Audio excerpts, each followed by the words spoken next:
Hi guys, welcome to the Kansas Flamingo Chef, and I'm glad you joined me for another episode. It's Easter weekend, and for most of us that means we're going to boil a bunch of eggs. Well, I'm going to also, but it's not because I'm going to dip them in colors and hide them in the yard. My kids are grown. I'm going to make Scotch eggs. Now, if you're unfamiliar with Scotch eggs, it's basically a boiled egg wrapped in sausage, breadcrumbs, and deep fried, and they're absolutely amazing. But the reason I tell you this first is one of the biggest things I see on the internet is everybody telling you how to boil an egg and how to peel an egg. There's 1,000 methods, but at the end of the day, it's just boiling an egg. But I'm going to show you how I do it. Maybe it'll help. This is an old restaurant trick. First, let your eggs sit and rest for a little bit. You don't want them ice cold out of the refrigerator when you get ready to boil them, because what happens is they don't cook fast enough, and that's why they'll split or they'll open up into the water and they have a mess everywhere. Next thing is, make sure you're using water that's hot and get it boiling before you put the eggs in it. Here's why. It's basic chemistry. Again, cold egg, even room temperature egg, goes into cold water, sits there, starts to build up, finally gets warm. By then it's splitting. That's why you have a mess. So get your water boiling. Once the water's at a full boil, then set your eggs. Don't drop them. Set them with a big spoon. Also, salt the water. Another great thing you can add to the water, I see people talk about it all the time, but I'm not a huge fan, is baking soda. Yes, it works, but there is one thing, and you need a lot of salt, by the way. It's not going to go in the eggs. It just helps with the chemistry. The one thing to know about using baking soda when you're boiling eggs is that it does have a tendency to become really foamy. So you don't want to put very much water in this pan. In fact, if you can see my pan, it's only maybe a quarter full. That's all you need.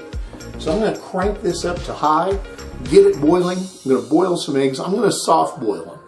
If you don't know the difference between a soft boiled and a hard boiled egg, it's real simple. It's how long they boil. A soft boiled egg from boiling water in a room temperature or just below egg is about 4 minutes. A hard-boiled egg is about 7.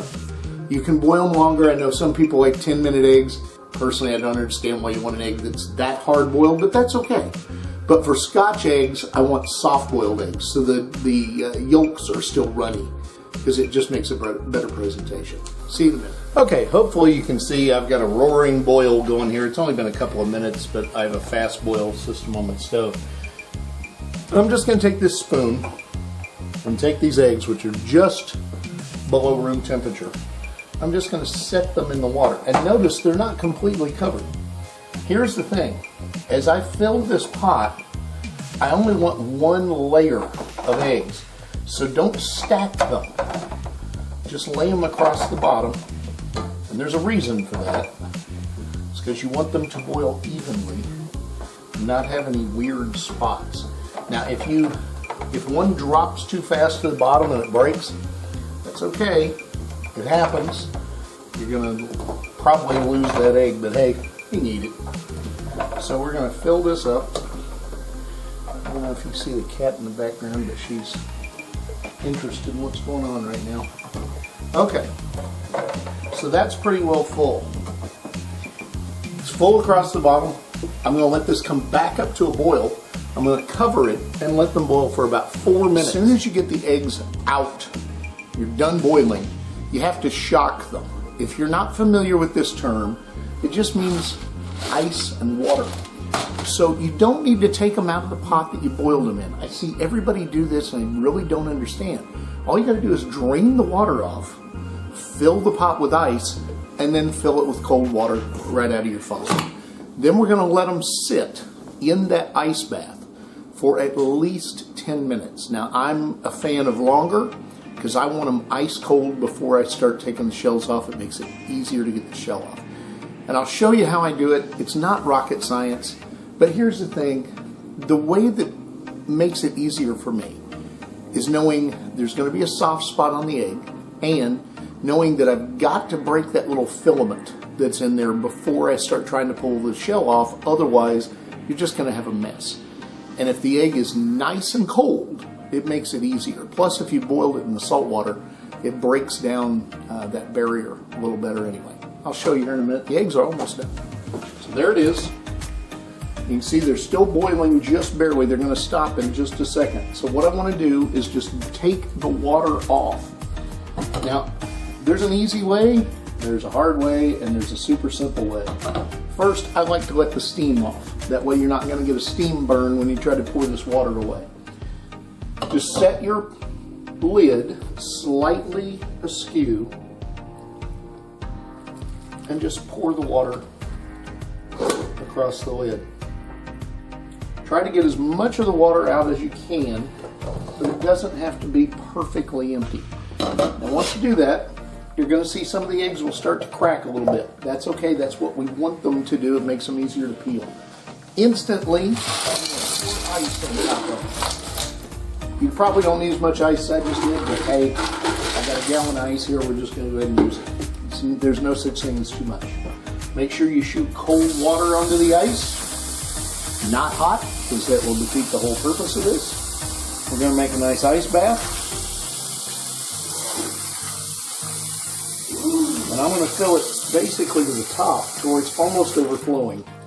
And now let it sit there uncovered for 10 to 15 minutes. Okay, my eggs have been sitting in the ice bath for almost 15 minutes. So all I'm going to do is, I don't dump the water off. Just take an egg out. Now, when you're getting ready to do this, everybody has a different way. Some people squeeze it, not into that. Some people tap it. I like to tap on the larger end of the egg because it doesn't do as much damage. And then just kind of lift up on that, and when you do, you're going to see that little filament break. And then all you got to do is just start running your thumb around the edge. Easy. And a hard-boiled egg is easier than a soft-boiled egg, by the way, because a hard-boiled egg has a little more density to it. So you can't just stick your thumb through it on mistake. So that's it. That's all that's involved. You see that's a perfectly peeled egg. Then I just like to dip them back in the ice bath, get the shell off, and set them in my reserve bowl for where I'm cooking from. I'll do another one just for those of you who didn't see it. Lift up so you break that little, you can see that kind of membrane there, and that's all you're doing. You just want to break the membrane so it doesn't, the shell doesn't stick to the egg. And if you feel it start to stick, just kind of lift up on that membrane again, and that'll let it break free. You just got to go slow and easy. Like I said, a hard-boiled egg, I can peel a hard-boiled egg basically in one piece. Okay, so I've got my assembly line set here to build my Scotch eggs. Now, in this big bowl, I've actually got some that I've already prepared that are ready to fry. They kind of look like big meatballs. It's kind of what we're going for. In this bowl, I have my sausage. This isn't anything special. It's just ground Italian sausage. That's all you need. If you want to add a little breakfast sausage to it to change the flavor, that's fine. You could use bratwurst if you wanted to. I happen to be a fan of ground Italian sausage. If you're looking for ground Italian sausage and your market doesn't have it, you can buy Italian sausage links, the bratwurst style links, cut them open, throw the casings away. It's exactly the same thing. This is a bowl of just lukewarm water. Now this is very important. Anytime you are kneading meat and trying to get it to form, it needs a little bit of water. And there's an old adage in the restaurant business that wet hands make good balls. And as sad as that sounds, it's absolutely true. In this bowl, we have the eggs we boiled just a little while ago. They're cold out of the refrigerator, they smell fantastic. And then in this bowl, we're gonna put some Italian breadcrumbs and just a pinch of dry mustard. Now I use Coleman's mustard, which is an Irish mustard. If you'd rather use something else, that's fine. I think that Coleman's gives it a much better finished flavor. And it doesn't take very much of strong stuff. So we're just gonna pour some breadcrumbs in here. And you can add more as you go if you need more. And then just a little bit of Coleman's. Put the cap back on that, otherwise I'll sit here and start eating it. Make sure your hands are very clean and dry before you start this process. It's also a very good idea to have some paper towels right beside you like I do here, so that you can pull one off in a hurry when your hands get messy. All right, so what we do, you start by just grabbing a ball of meat, get a little bit of water on your fingers, and you're just going to knead this up into basically a patty that fits in the palm of your hand. Now I like to use the lid off of the bowl, but you can also use a cutting board or whatever you have handy, doesn't really matter. We're just going to, because you're going to get this pretty thin, almost like if you were making a McDonald's hamburger patty, okay? And once you've got it in this consistency, all you're going to do is just set an egg right on this thing and roll it up like a burrito. Again, get a little bit of water on your fingers, roll this around the egg, and it's going to make a little pouch.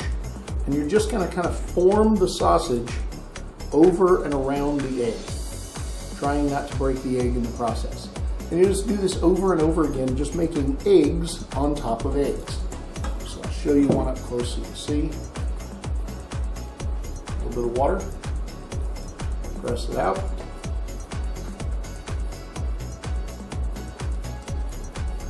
I like to make them about the length of my hand. It just generally makes it easier to roll the egg that way. And all I do is just, I hope you guys can see this. I'm going to move this bowl so you can see what I'm doing here. Okay, maybe move the eggs. There we go. Okay. So I'm just rolling this over the egg like a burrito. And then I'm going to form it around the egg, get a little bit of water, and just make a meatball.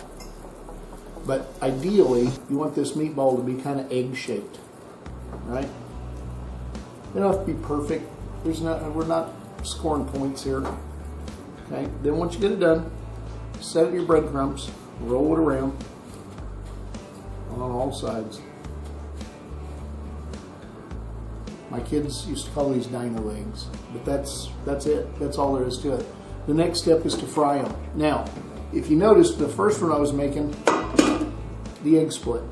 So you can go ahead and roll that one if you want to. In fact, I probably will, but it's not as pretty when you cut it open. Now you probably will need a little more meat here because we're going to have to extend this so we don't break the egg. I'll show you how to do it.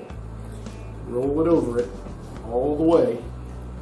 Get some water, push it together very gently.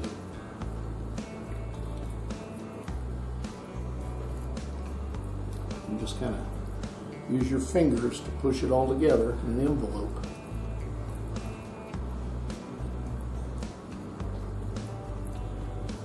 Always a good thing when things go wrong, because then I get to show you how to fix it.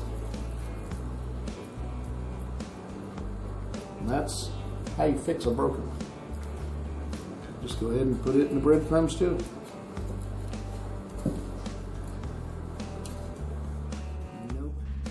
Well, the next step, of course, is to fry these eggs. Now, the frying oil I'm using here is canola oil. You can use pretty much any oil you want. I wouldn't suggest olive oil, mainly because it has a tendency to burn. Vegetable oil's fine, peanut oil if you want a little crispy on the outside, but canola oil's great because it burns pretty hot and it stays pretty clean. You need to get your oil up to about 350 degrees and just set your eggs into the oil once it's at temperature and just make a ring of them. You can fill your pan pretty well, but leave a little bit of space because you're going to need to turn them over a few times while they fry. Depending on how big your sausage balls are around the eggs, generally speaking, frying in a pan, they're going to take about 8 to 10 minutes to fully cook. If you want to deep fry them instead, you can, and they'll take less time, about 4 to 5 minutes. The only thing about deep frying is when you go to take them out, you're going to have to be extremely careful, because when they deep fry, they can split open and they can cause a real mess. Okay, I'm trying to shoot the video, but I'm being wrapped around the legs by a dog. Hang on a minute. All right, so thank you. So there's the finished product, and You've never had a Scotch egg, right? No, am I the finished product? Is that what you're saying? No, well, you know, you could be. I don't know. Okay, so James, have you had a Scotch egg? Never had a Scotch. All right. And Josh, there's no nuts of any kind. You can have a Scotch egg. Oh, I have an EpiPen now. Where are you? I know Greg's had Scotch eggs. He's prepared. He's even got the Coleman's mustard sitting here ready to go. Have a gourmet And then we've got some other Scotch egg virgins. Although I've had them. he's had, and he's also had rattlesnakes. And then Monique is busy on her phone. And the dogs don't get any Scotch eggs. And Katie is busy petting the dog. So Irv said he would try one, and we lost Regina somewhere. So Irv's already got one. All right, so we'll let Irv be the guinea pig. Well, go ahead, Irv. Dig it. Oh, you got to wait for Regina. All right. I gotta wait for it to cool. Oh, okay. That's right. You like your food like ice cold. Where you can actually taste it. He even likes pizza in the freezer, so I get it. All right, so we'll get some on plates, and then we'll find out what everybody thinks.